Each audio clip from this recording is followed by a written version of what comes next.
not every country is shunning Russia.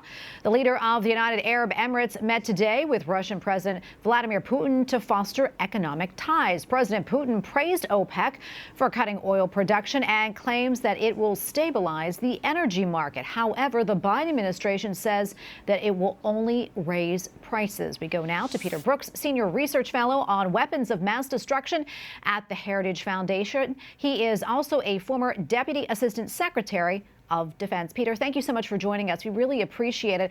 A lot to get to here, but first, let's talk more about Russia's renewed bombing campaign against Ukraine. What concerns you the most about all of this, and where do you see this going? Well, any escalation concerns me because this is an unjust war.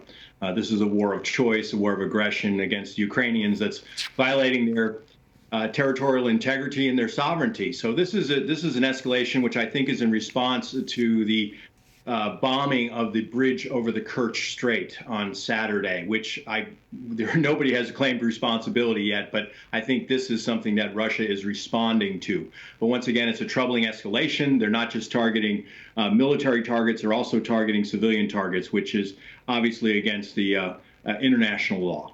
Yeah, and Belarus has announced that it will deploy troops with Russia. What do you think this signals? Well, I don't know what Belarus is. They're actually going to introduce Belarusian troops into Ukraine. It seems like they may be mobilizing some to serve with Russian troops that are already in Belarus. Remember, there have been missile attacks out of Belarus into Ukraine. But any sort of alliance with Russia in their aggression, any sort of partnership with Russia in their aggression in Ukraine is wrong. And the Minsk is obviously doing something because of their close relationship with Russia. We should hope that the Minsk will use restraint and not involve itself into the ongoing aggression by the Russians on the Ukrainians. Yeah, and as you know, the United States, we've given billions of dollars to help Ukraine fight Russia, and now the U.S. is apparently, I guess, sending more aid in the form of advanced weapons. Do you think we should continue down this path, or is there another avenue that will help to maybe end this conflict or de-escalate it? What do you think the U.S. should do? Well, look, I mean, we should always keep the door open to diplomacy. But once again, the United States, even though we are supporting Ukraine along with a lot of other countries in Europe and elsewhere, this is something between Ukrainians and the Russians. And Kiev has to negotiate any sort of potential settlement with Moscow. We can certainly facilitate diplomacy, but it's not up to us to call for any sort of end to this war in terms of a particular settlement. This is something, once again, between Ukraine and Russia, and the United States is undertaking efforts, the rightful efforts, to support the Ukrainians in their desire for peace, their desire for stability, territorial integrity, and obviously their own sovereignty. Yeah, and there's also a concern about a nuclear threat because of this. Also, nuclear threat in North Korea. Today, South Korea's president says the nuclear threat from Pyongyang is, quote, becoming more serious each day. That said, how concerned are you about this? Well, I'm very concerned about anything involving nuclear weapons, right? I mean, I think we all are. There's no question about that. Whether it's the potential use of Russian tactical nuclear weapons, also called battlefield nuclear weapons, in Ukraine, in an effort to change the course of that conflict, and of course North Korea, which has long been a problem. We've had a number of missile launches in the last month.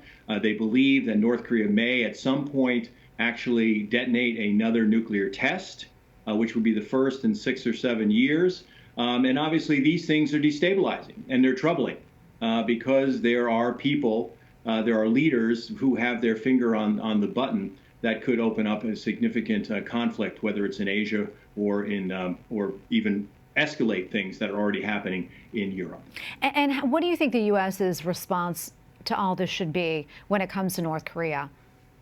Well, in terms of North Korea, I mean, I think that the administration has left the doors open in terms of preconditions, but there's a long history of North Korea using provocations and belligerence to try to get concessions from countries such as South Korea, Japan, or the United States. I mean, I think we have to have a strong military deterrence, which we do with our forward deployed forces in Japan and South Korea. We have to continue to deter North Korea from aggression. Remember, going back to 1950 in the Korean War, it was North Korea that invaded the South. They still say they plan to reunite North and South Korea, and they're willing to do it using military means. So deterrence, military forward presence, strong diplomacy and declaratory policy are very critical in dealing with North Korea. But it just shows you the challenges that the United States faces, whether it's Russia, whether it's Iran's nuclear program, another program we haven't spoken about, North Korea, or China, which is a major challenge to the United States in the currently and in the future ahead. Peter, we have probably 30 seconds left or so, but any final thoughts on what we see playing out right now around the world?